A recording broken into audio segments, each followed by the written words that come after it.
Hello again everyone. Well, we've got the car packed up and I'm off to Wales again for the National Association of Mine History Organisation's annual conference.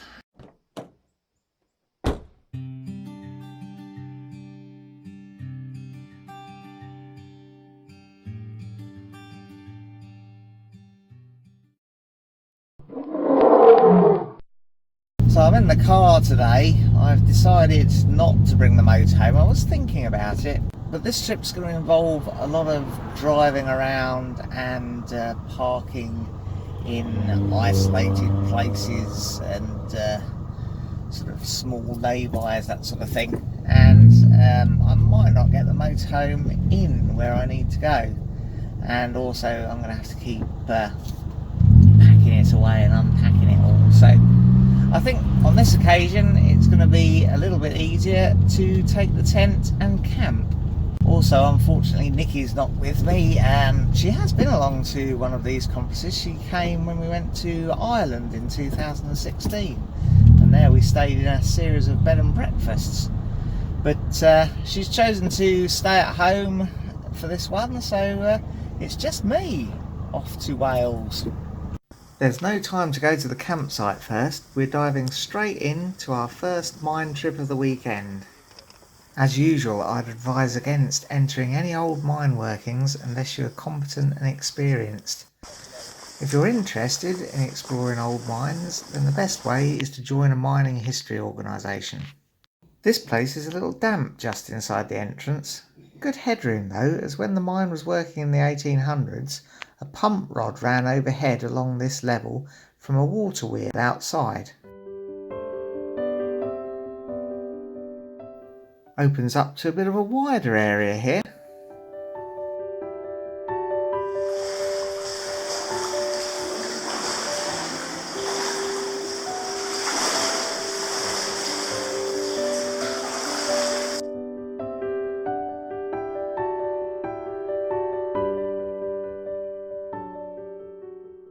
Nice old wooden ore cart.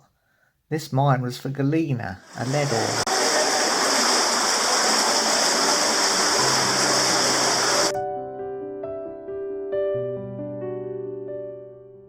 Here is a large open stope where all the mineral has been removed from a vein. Goes a long way down to a lower adit level.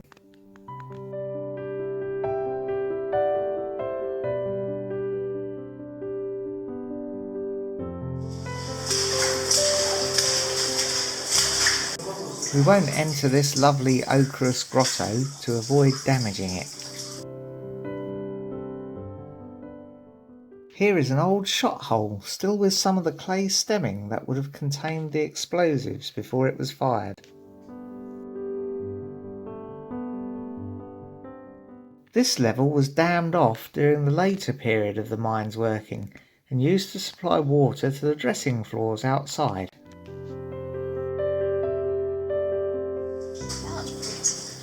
Some lovely formations in here. These conferences are held in a different region of the country each year, and mine explorers and historians come together for a long weekend of field trips and lectures based around a particular mining related theme.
good trip.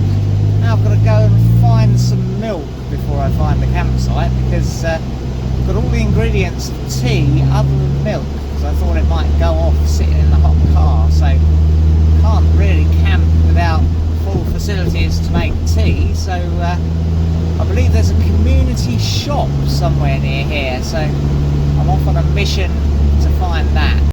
Oh, I found a great little shop here and got some milk and a pasty and some Welsh cakes. Picked up a couple of bog rolls as well, because you never know. And now I've got to go and find the campsite. Oh, well, I'll tell you what, it's much later now. Been to the pub for dinner with some of the other people here at the conference. Got my tent up, and I think it's time to go to sleep now. Oh, well, good morning. The sun has come up and woke me up, but I'll just show you around the tent. This is the sleeping compartment, my lovely comfy fishing bed. Get a good night's sleep on that.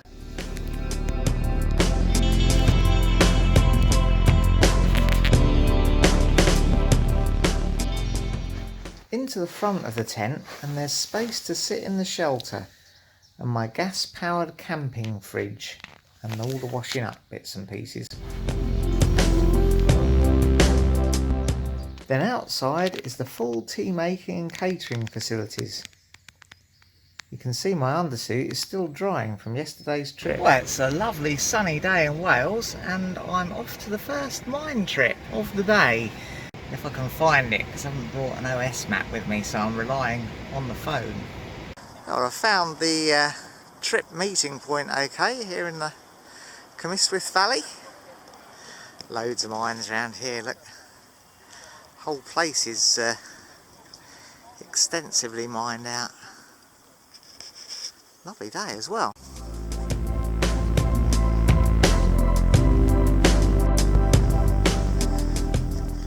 There's a great deal of interesting surface remains surviving at this site, as well as the underground mines.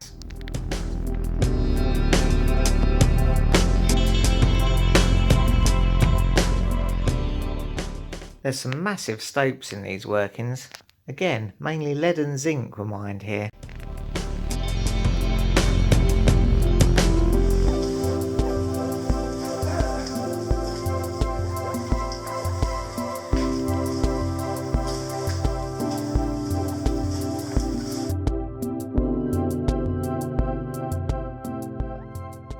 This is the skipway where ore was hauled vertically on a very steeply inclined railway between the different levels of the mine.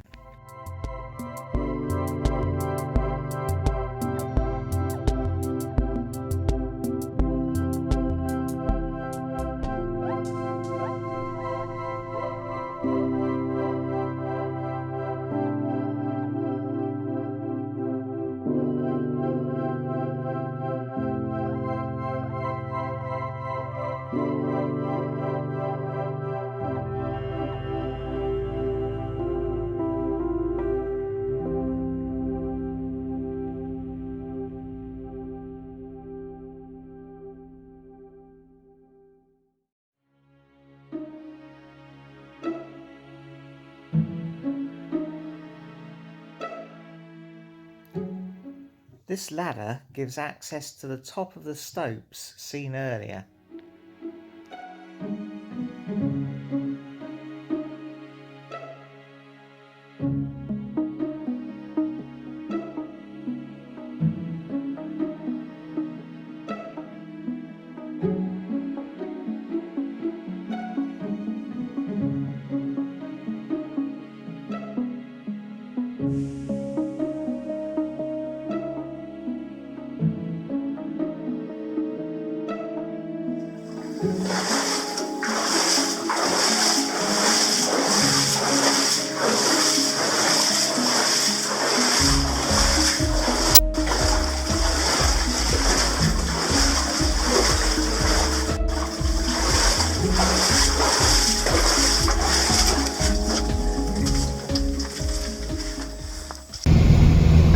now to the next mine site. I'm following someone, so hopefully we'll get there okay. This next mine we're visiting was worked from the 18th century until the start of the 20th century for lead, zinc and copper, and also a small amount of silver. A short walk up through the woods. And another entrance with a refreshingly moist feel to it, especially in this hot weather.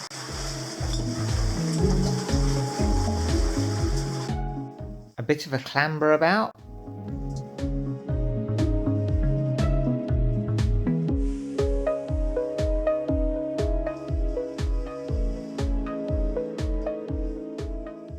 Then a scramble down a steep muddy slope to this little traverse.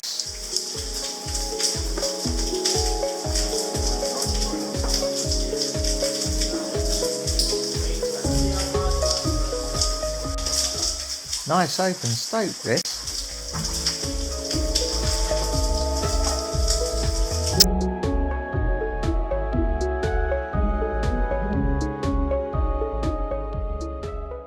This old barrow is a neat survivor. We try not to touch or disturb artefacts like this.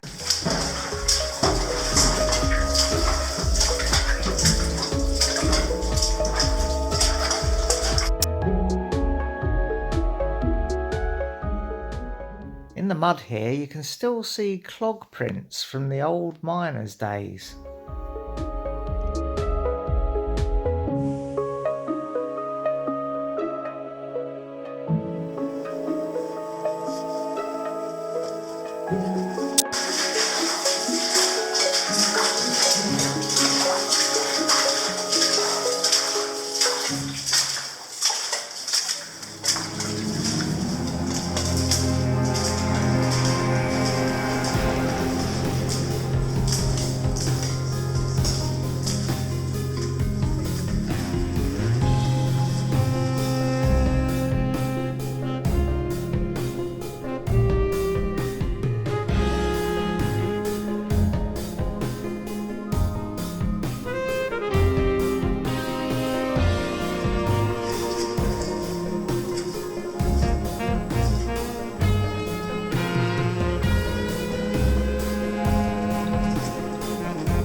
We're out of the mine and the sun's still shining.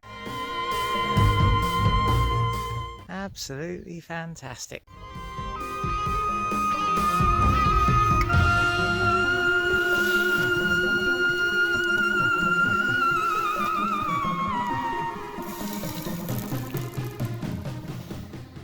Right, well, now it's back to the campsite. This is a fantastic road through some very picturesque countryside. Look at that, look, absolutely stunning, especially in this sunshine. And there's the reservoir we were just on the other side of. Oh, just had fish and chips in the village hall, so nice and full now. We had a great welcoming address and fish and chips in the village hall. I'm back in the tent now, and I'm making myself some tea. It's quite nice here in the tent. Quite a little home from home. There, got the kettle on there and a little seat to sit in. Yeah, quite cosy in here really.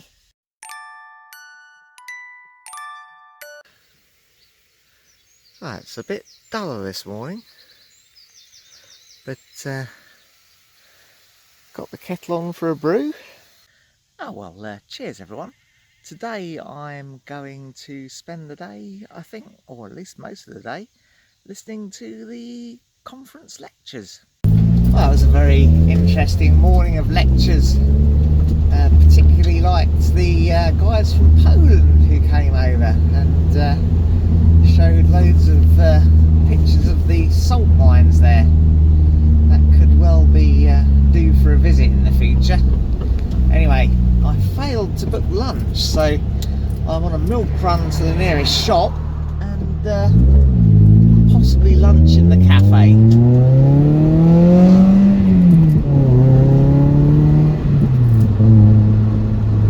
Just show you this very nice reproduction water wheel. Very good. Ah, brilliant. Got some more milk as well to make tea back at camp. Cheers. Well, that was an interesting afternoon of lectures, and I also bought myself a new headlamp. So might try that out on tomorrow's little trip. See how we get on with that, rather than having the big waist-mounted battery. Well, I've just got back from the conference dinner and had a very pleasant evening. I'm now making a last brew before I head to bed. Oh, good morning everyone. Got the kettle on, ready for my morning tea. A bit duller and colder outside today. But I'm off today to see the underground water wheel at Ttxela Einon. This mine again was worked mainly in the 18th century for lead, zinc and copper. It's well known among mine explorers for this surviving underground water wheel. The water wheel was fed with water from above and powered a winding drum to wind up ore from the nearby internal shaft. It also powered a pump draining the lower workings. The water would then drain away out of the level we've just entered by. We're careful not to disturb or damage the wheel, even though it still appears fairly solid.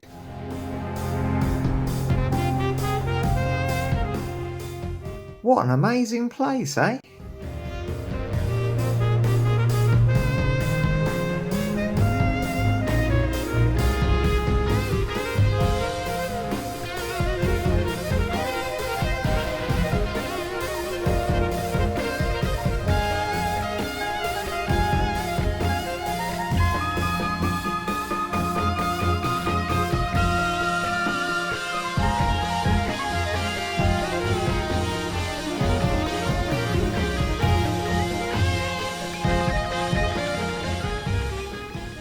And this is the internal shaft, or winze. You can see the rising main for pumping heading down through this lovely clear water. Of course, all the workings below are flooded now and unexplorable.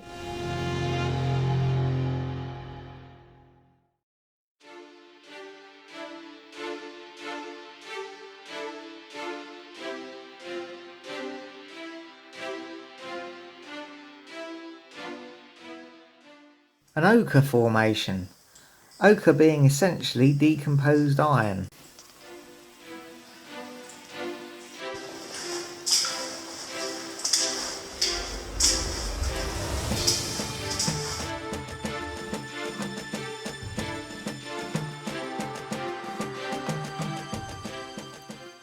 In places you can see the blue staining from copper minerals leaching out from the rock. We now have to cross this flooded stope. The bridge has been built recently by modern explorers.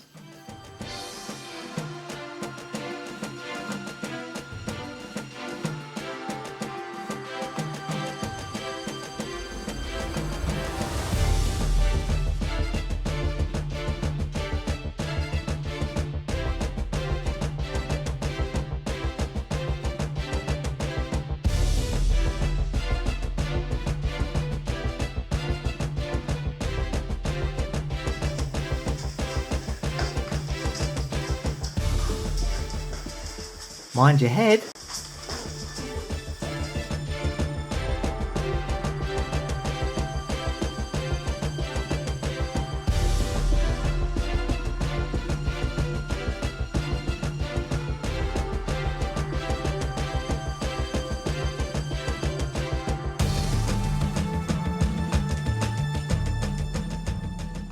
This, we think, is a stray part from the water wheel.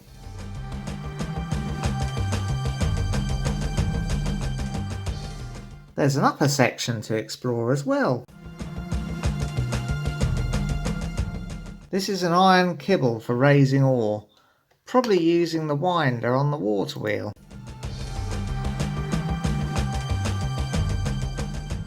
It's a real privilege to visit places like this, which remain largely untouched apart from a gradual deterioration since the mine closed many years ago.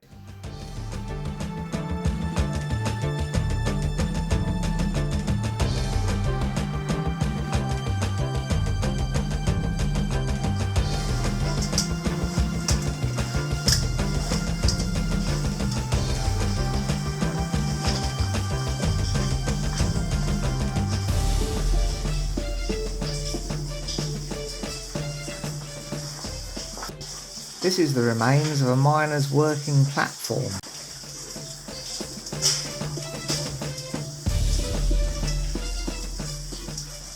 A bit of colour there. Some more lovely ochreous formations.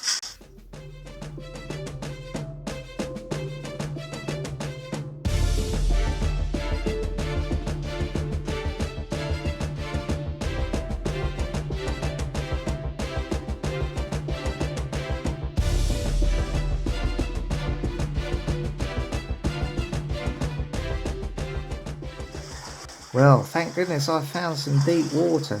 I was beginning to think I was going to have to come out still dry. This would have been another entrance, but it's now collapsed.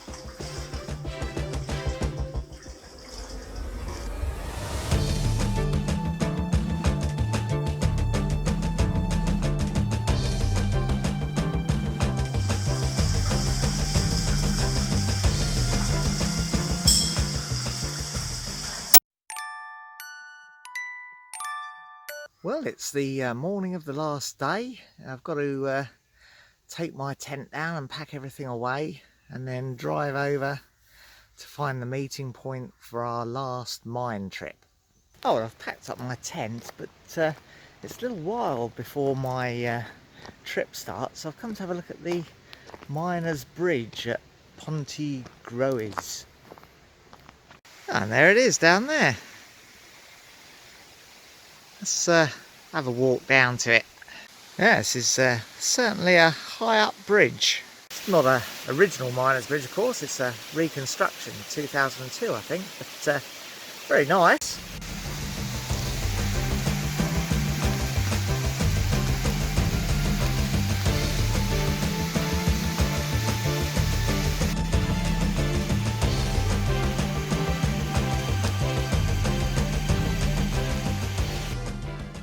A fairly stiff walk to this mine through the surface remains of the dressing floors.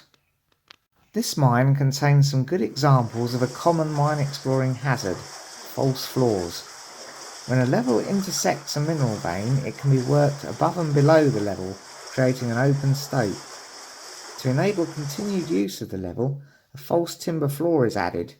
This can become covered in rock and look like solid floor. Over time, they can become rotten and weak. Here is one that's collapsed. Sometimes it's easy to tell you're walking on a false floor, sometimes less so.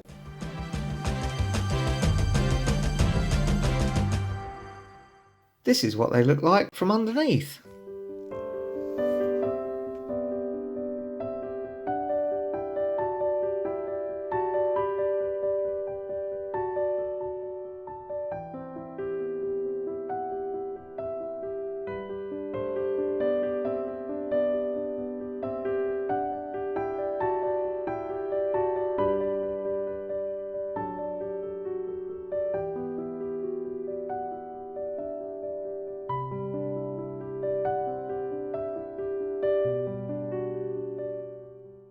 Look at this splendid open stope.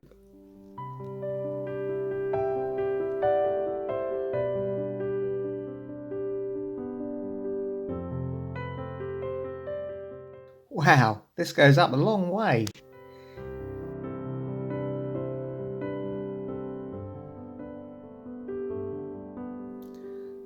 A great little mine this, but some care is needed when exploring it.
Imagine working up on one of these high platforms in candlelight.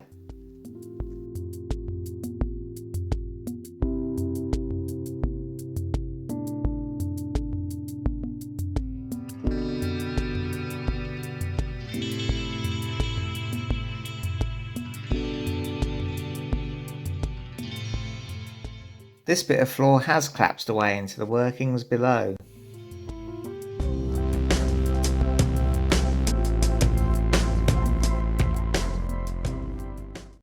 That's the last trip of the Namho conference pretty much over.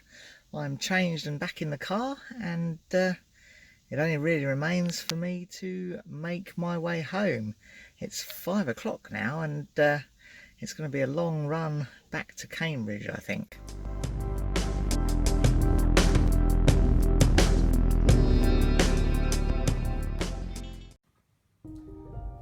Well, that's all for now. If you enjoyed it, press like, subscribe if you want to see some more, and ring the bell to be notified when we upload something new.